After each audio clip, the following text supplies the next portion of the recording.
Estamos muy contentos de estar en este espacio y la Universidad Iberoamericana les da la más cordial bienvenida.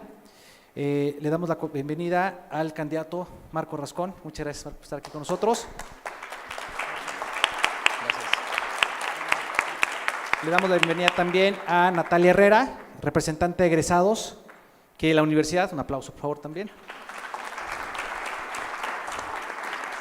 Y a Samantha, representante de estudiantes de la universidad. Un aplauso, por favor.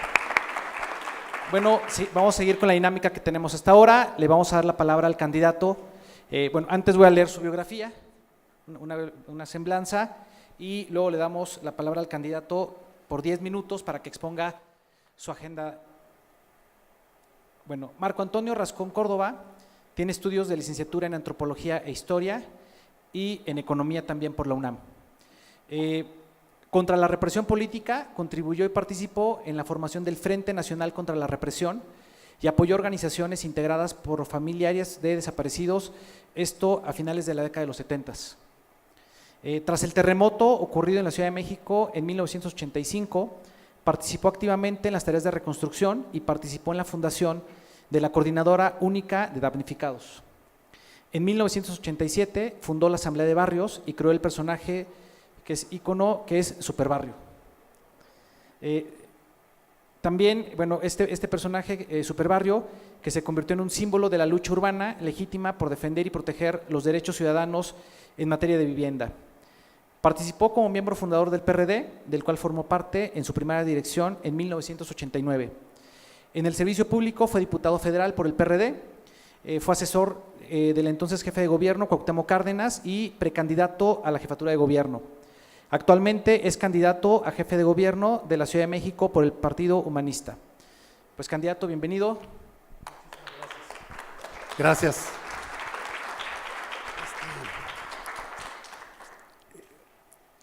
Yo quisiera decirles, bueno, primero que nada agradecer muchísimo la presencia de ustedes. Creo que ha sido una mañana muy intensa en términos de ciudad y todas las cosas que con distintas visiones, más las que les faltan. Y sin embargo, yo quisiera plantearles que hay un propósito en esta candidatura que nace sobre pues una trayectoria personal, aunque no con una idea personalista de la política, pero creo que ¿por qué me veo yo o me vi o me propuse pensar que podía ser una opción para gobernar la Ciudad de México? Y creo que tiene que ver pues con la vocación de mi propia juventud, que creo que tengo recuerdos sumamente gratos de hace 50 años por lo menos, donde inicié la actividad política allá en mi natal Chihuahua. Eran tiempos difíciles, tiempos bastante duros para los propios jóvenes. Hoy podemos pensar que el PRI, podríamos decir, es un partido joven o es un partido de jóvenes, cuando de ahí está pues una contenido, una especie de ADN de lo que ha sido la cultura política de nuestro país y que hemos luchado para liberarnos de esa cultura política. Tiene que ver con, a veces, con lo que hoy se presenta y se dice, no únicamente por el candidato, sino por muchas de las posiciones que están contenidas dentro de la misma contienda, que a veces pensaría yo en términos sanitarios que es el regreso de muchas de las enfermedades olvidadas.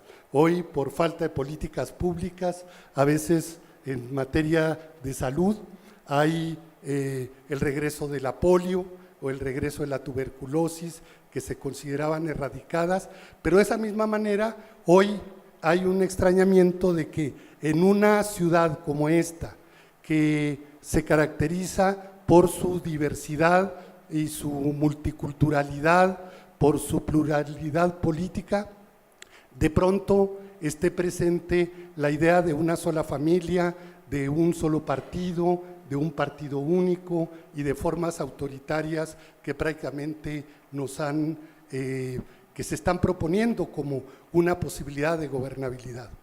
Yo vengo pues de una cantidad de ejercicios y de definiciones políticas que fueron en un momento reactivas frente a las mismas posiciones gubernamentales. Entre el 2 de octubre de 1968, de hace 50 años, y el 10 de junio de 71, podríamos decir que estuvo nuestra generación en aquel momento entre luchar por cambiar la situación del país, organizando obreros, organizando campesinos, organizando movimientos urbanos, o por los altos niveles de represión, a muchos nos orilló a la lucha armada. Y entonces eso significó para muchos de nuestra generación cárcel, en otros casos hubo muerte, etcétera, pero fue decisiones que se tomaron en ese momento. Y lo digo porque pensando en la idea de gobernar frente a los momentos de inseguridad que vive, bueno, que asaltaba bancos, pues ¿cómo se le ocurre ser jefe de gobierno? ¿No? Yo creo que esto es importante porque tiene que ver con las experiencias de vida. Para poder integrar hoy un programa de gobierno, lo hemos trabajado, ustedes podrán entender entre académicos, intelectuales, gente de los movimientos sociales, de los colectivos, que es grandísimo, que tienen que ver con el medio ambiente, con el agua, con la diversidad, etcétera. Yo creo que si yo, en términos así un poco de maestro, con ustedes, yo les plantearía a lo mejor una propuesta que se puede hacer artificialmente, que es googleenme y háganme cada uno un programa de gobierno, ¿no? Y entonces hoy googleando se puede de alguna manera integrar una cantidad de propuestas que resultan razonables. Estamos en tiempos muy duros donde incluso para el debate político, en los debates que hemos tenido, por ejemplo, del Instituto Electoral, que tenemos que hablar en tiempo y en tamaño Twitter.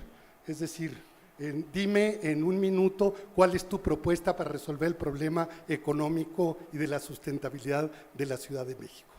Y bueno, yo creo que se pueden decir 2 o 3 cosas que creo que tienen que ver con la percepción.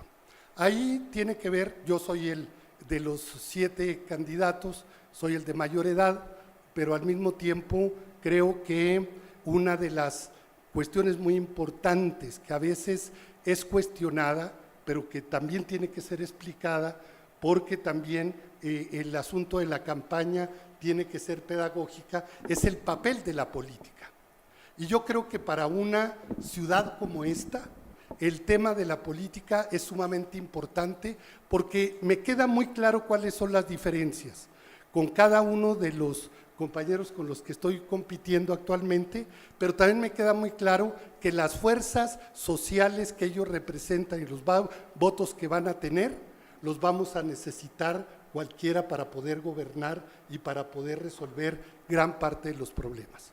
El tema del agua, el tema de la movilidad, el tema del desarrollo urbano, son tanto los retrasos y los problemas que tenemos hacia el futuro que requerimos de acuerdo político y un acuerdo de todas las fuerzas políticas, incluyendo a la sociedad, sobre todo a la sociedad, para poderlas resolver y para poder verlas y sembrar en los próximos 6 años lo que puedan ser tareas que se pueden prolongar a lo largo de 20, 25 años.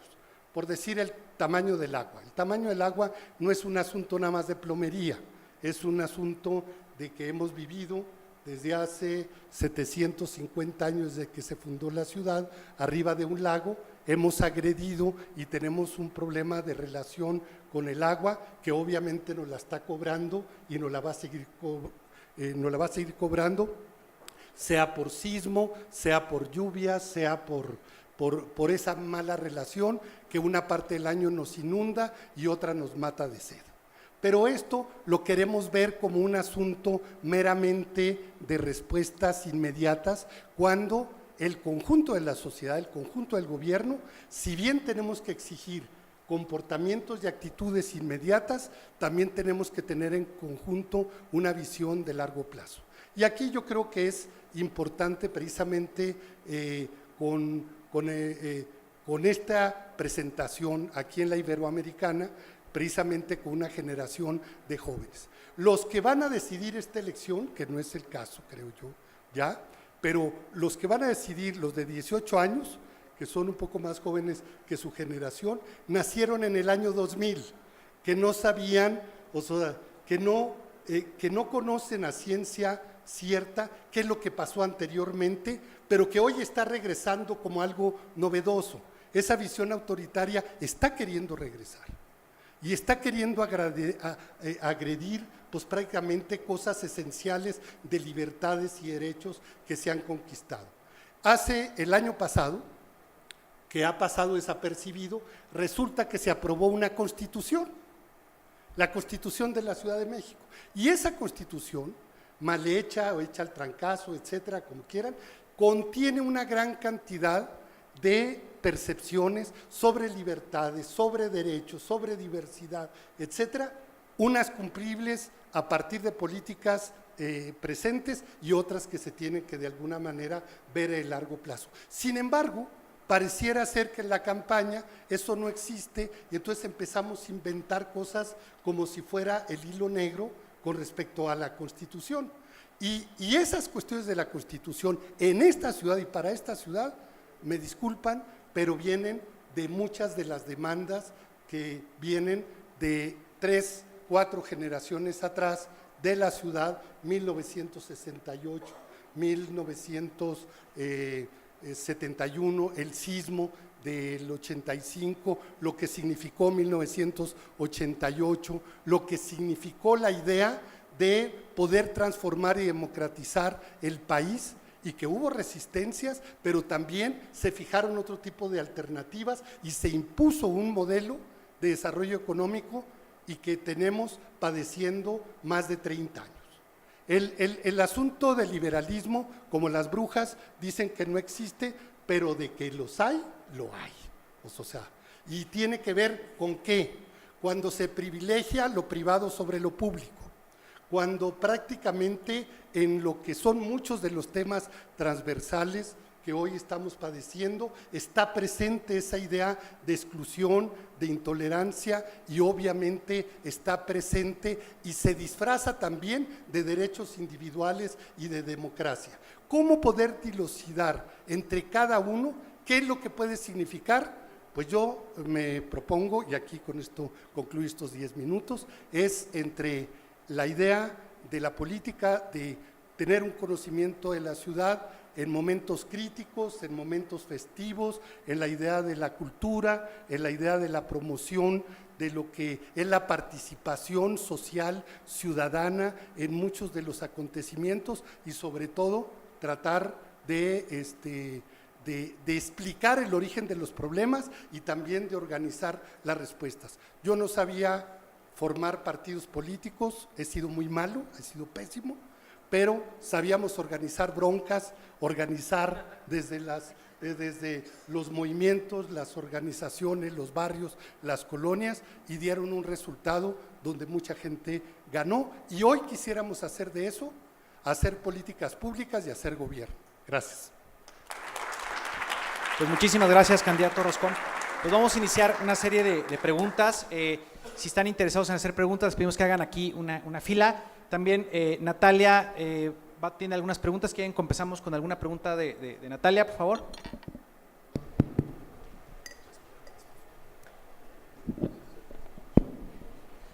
Haremos una ronda. Natalia hace una pregunta y allá los compañeros también. Acabamos esta ronda, responde Marco y así le seguimos, ¿sale? Candidato, para usted la cultura es un tema prioritario. ¿Por qué y qué acciones precisas debemos tomar en la ciudad? Bueno, usted nos habla de las luchas, de sus luchas y del poder en manos de pocos y cómo a usted le ha costado llegar a donde está. Siendo así y sabiendo que probablemente no va a quedar como jefatura, mi pregunta es, Si fuera a formar una coalición, ¿con quién sería y cómo lograría sus propuestas durante ese periodo? ¿Qué tal? Santiago González, de la carrera de Derecho. Le quiero preguntar, candidato, si es que llega a la jefatura de gobierno, en tema del derecho humano al agua, hay un rezago del 25% en todo el país, según la CNDH, de hogares que no les llega el agua. ¿Usted qué haría en la Ciudad de México para solucionar este problema? Gracias. Hola Marco, ¿cómo estás? Soy Roberto Nicolín de Ingeniería Industrial. Bueno, te quiero contar una anécdota chiquita. Mi familia llegó a México por parte de España y por parte de Alemania por guerras, con 20 años de separación. Mi familia llegó con muy poco, la verdad, no existe un registro de mi abuela y pues mi familia se puso a trabajar. Ahorita tenemos unas cuantas propiedades. Conociendo su trayectoria y a usted como luchador social, algo que yo admiro mucho, pero usted ha sido una persona que su asamblea ha sido una asamblea que ha fomentado la expropiación forzada, que al final del día es robo, como se vio en la náhuac. ¿Usted cómo gobernaría? Las personas que tienen dos propiedades, múltiples propiedades, ¿se las quitaría como ha propuesto la asamblea? Es una duda que yo tengo y muy honesta. Muchas gracias.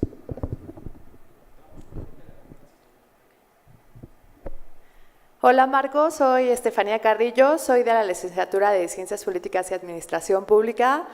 Mi pregunta es la siguiente. Yo tengo una duda en dos aspectos. ¿Por qué razón? Porque por un lado tú eres muy amigo de Cuauhtémoc Cárdenas,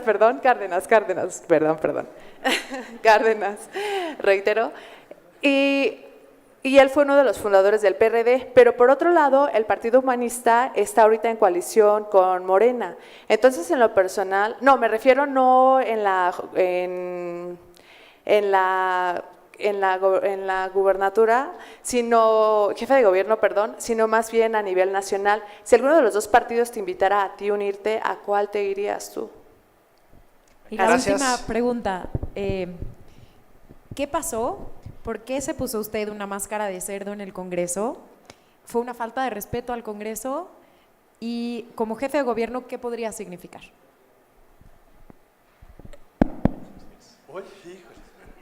Está bien. Bueno, el tema de la cultura. Creo que hoy en el debate, incluso internacional, después de los acuerdos de Friburgo en 2007-2008, se ha considerado que la cultura es el cuarto eje de desarrollo para el desarrollo sustentable.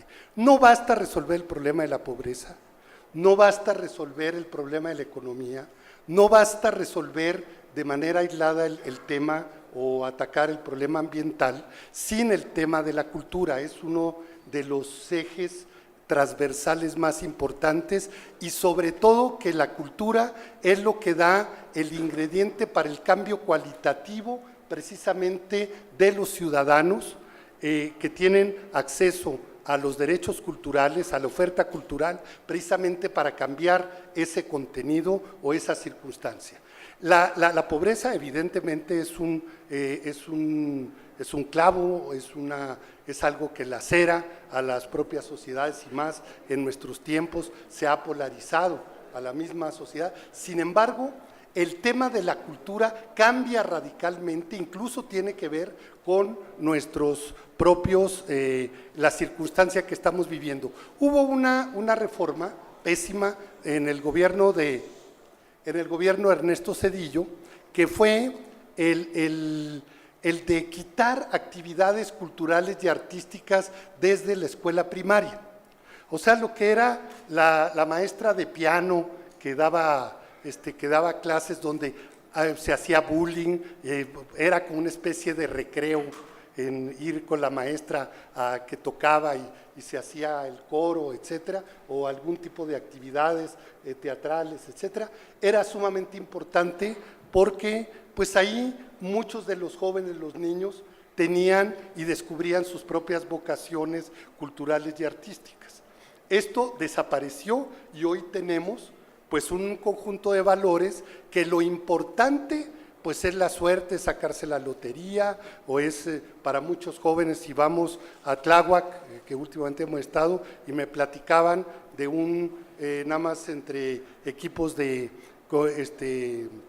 competencias de básquetbol, entre un niño de primaria y otro, la diferencia es quiénes se están dedicando al narcomenudeo y quiénes no. O sea, si tienen de alguna manera acceso a bienes culturales y deportivos y de una serie de actividades. El tema de la cultura es uno de los ejes sustanciales para el desarrollo y si no lo tenemos contemplado dentro de las políticas públicas es importante. López Obrador entre 2000 y 2006 construyó la Secretaría de Cultura, pero le quitó la mitad del presupuesto y se lo mandó a las delegaciones que lo mezclaron con otro tipo de actividades, porque el tema de la cultura no les interesa, la verdad, ¿no?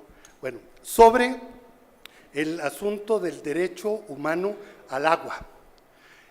El tema del agua en la ciudad, entre otras cosas muy profundas, que ya las expliqué un poquito, está la falta de equidad. Actualmente tenemos entre niveles de consumo que muchas de las colonias, tanto céntricas como del poniente, pueden tener hasta 340 litros por persona en términos de consumo, mientras que Iztapalapa andará alrededor de 20 litros, 26 litros per cápita. Es un tema de equidad. Pero la Organización Mundial de la Salud lo que plantea es que prácticamente, y así lo especifica, y de ese tamaño es el consumo en Holanda, en Francia, en muchos países, es de 100 litros por persona. O sea, 100 litros por persona. Aquí tiene que ver con un asunto cultural, o sea, lo que nos relaciona, pero tiene que ver también con un tema tarifario, porque el asunto de poder, ¿cómo se llama?, de poder tener acceso diariamente al agua requiere pues de una distribución equitativa. La red actual, por ejemplo, si Santa Catarina, pegado con Chalco, es uno donde está el mayor territorio para la carga del acuífero, para lo que es lo que llena nuestros pozos en la Ciudad de México. Sin embargo, en el actual aguaférico pese a que Iztapalapa es la que más proporciona agua y esa región, es la última que recibe agua de todo el tandeo general de la ciudad. Tiene que ver con un tema de equidad y obviamente hay muchos temas que se derivan de él. La cantidad de agua que cae anualmente de lluvia a la Ciudad de México, que es desde hace 700 años, es la misma cantidad de agua, no es de que haya menos agua o más agua, acá es la misma. El agua y la vaporización y el asunto de la que se filtra hacia el subsuelo, es prácticamente ese ciclo, es el mismo.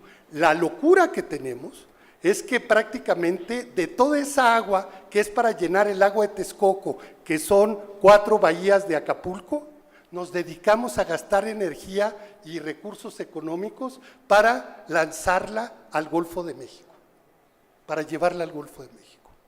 Meterla a la ciudad y potabilizarla nos cuesta una cantidad 3 veces más, es el costo de lo que se cobra propiamente por la cuestión de lo del agua.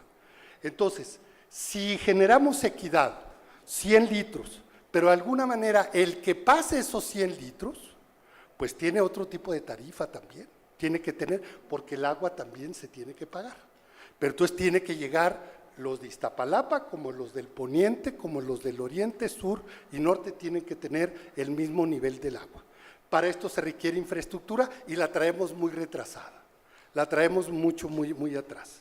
Entonces sí necesitamos una visión en conjunto para poderla desarrollar. Yo nada más aquí lo propondría porque es muy extenso, véanse Ciudad Futura, la propuesta de Ciudad Futura, que fue elaborada durante muchos años por Alberto Calach, por Teodoro González de León, por Jorge Legorreta, que en paz descansen los dos últimos, tiene que ver con esa idea de reconstruir otra vez la capacidad hidrológica, no del lago, no del valle, sino de la cuenca del Valle de México, que eso es lo que nos daría un sentido de la futura. En muchas ciudades del mundo, en Corea, incluso en Estados Unidos, lo que significó San Antonio, abrir los ríos, abrir y reconstruir los cuerpos de agua ha sido una tarea muy importante. Aquí la Ciudad de México tiene 43 ríos que bajan del poniente y desembocan en el lago de Texcoco. El lago de Texcoco sigue teniendo una función reguladora para inundarnos menos, y esto lo tenemos, está en esa propuesta, y sustituir el gran cordón de la pobreza en lo que es el oriente de la ciudad, pues hacer el malecón precisamente para redensificar, para detonar el desarrollo urbano y para hacer del desarrollo urbano una ciudad policéntrica, no únicamente donde hay un solo centro económico sustentable, sino que puede tener distintos centros. La otra gran parte, ya nomás con esto, en este punto que me apasiona, es el asunto de las 4 próximas alcaldías, Tlalpan, Tláhuac, Xochimilco y Milpalta, que junto con la parte del cinturón del poniente, surponiente, significan cerca del 70% del suelo de conservación, que son agua, bosques, etcétera, etcétera.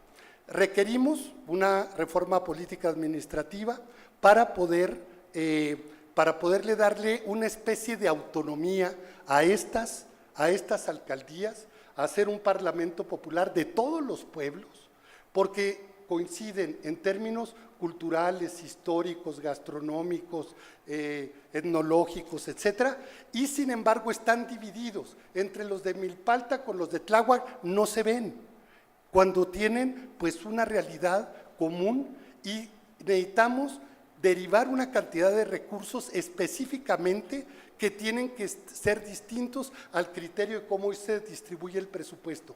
El presupuesto hoy se distribuye por número de habitantes. El gran presupuesto se lo lleva Iztapalapa, Gustavo Amadero, Álvaro Obregón, pero el asunto de esta región, nosotros le pagamos con puros daños: aguas negras, tala, urbanización, mancha urbana, falta de transporte. No sé si por acá anden algunos que iban en alguna de estas delegaciones, entrar y salir es un infierno, es el infierno. O sea, no hay manera de entrar y salir, por el medio que ustedes quieran. Están totalmente confinados. Sin embargo, los empleos están acá también. Necesitamos unas reformas de ese tamaño para poderlo cambiar, y ahí yo creo que entraríamos a este problema del 25%, a tratar de equilibrar y sobre todo de resolver estas deficiencias y de hacer de esta gran falla en nuestro concepto hidrológico, poderlo hacer una sustentabilidad.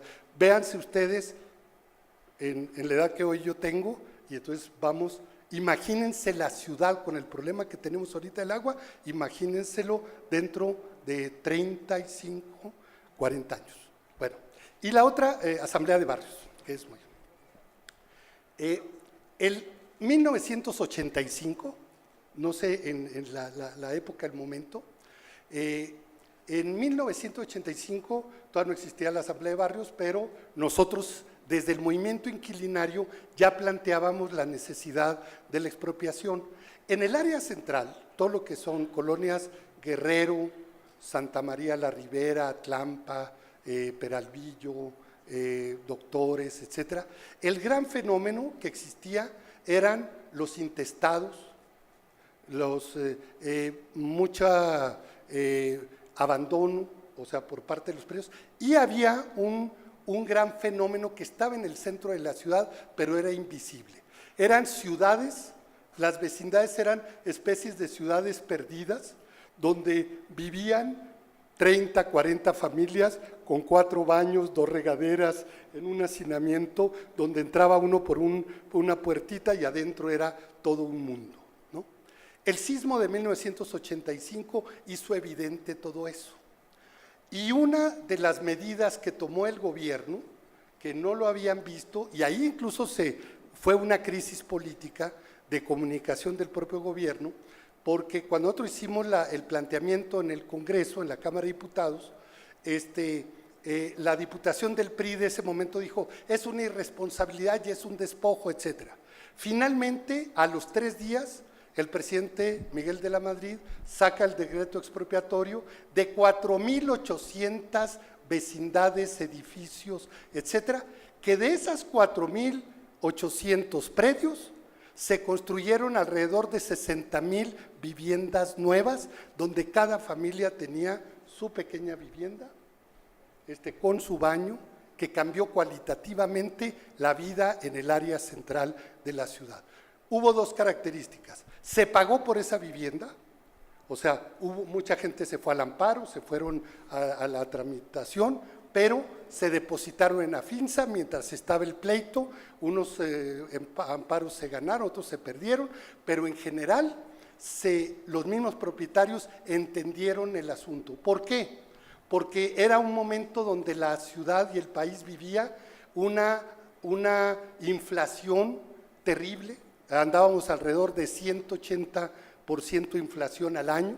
Esto, la propiedad prácticamente estaba congelada, y de esa situación se generó todo. De ahí surge un año y medio después la Asamblea de Barrios, porque la gente incorporó y dijeron, la gente en los barrios, en una manzana, háganse cuenta este cuadro, en esa manzana una vecindad se expropió, pero la de enseguida, que estaba igual o peor, no se expropió. Entonces, unos se hicieron propietarios, pagaron su vivienda, los más pobres pagaron su vivienda, porque fueron créditos, recursos del Banco Mundial para poderlo hacer. Me faltaría, pero entonces, hay en mi espacio, en el Face, ahí está mucho la historia para poderlo desarrollar. Y la otra, nada más para decirle a mi amiga, el PES no es el Partido Humanista, perdón. El PES es el que está con Morena, el Partido Humanista es un partido local, nomás tenemos registro como partido local. Es una cosa totalmente distinta, sí lo quiero aclarar porque nos han confundido, porque ahí tiene una partecita moradita con quién sabe qué, porque se acabaron los colores. Sí. Bueno, muchísimas gracias.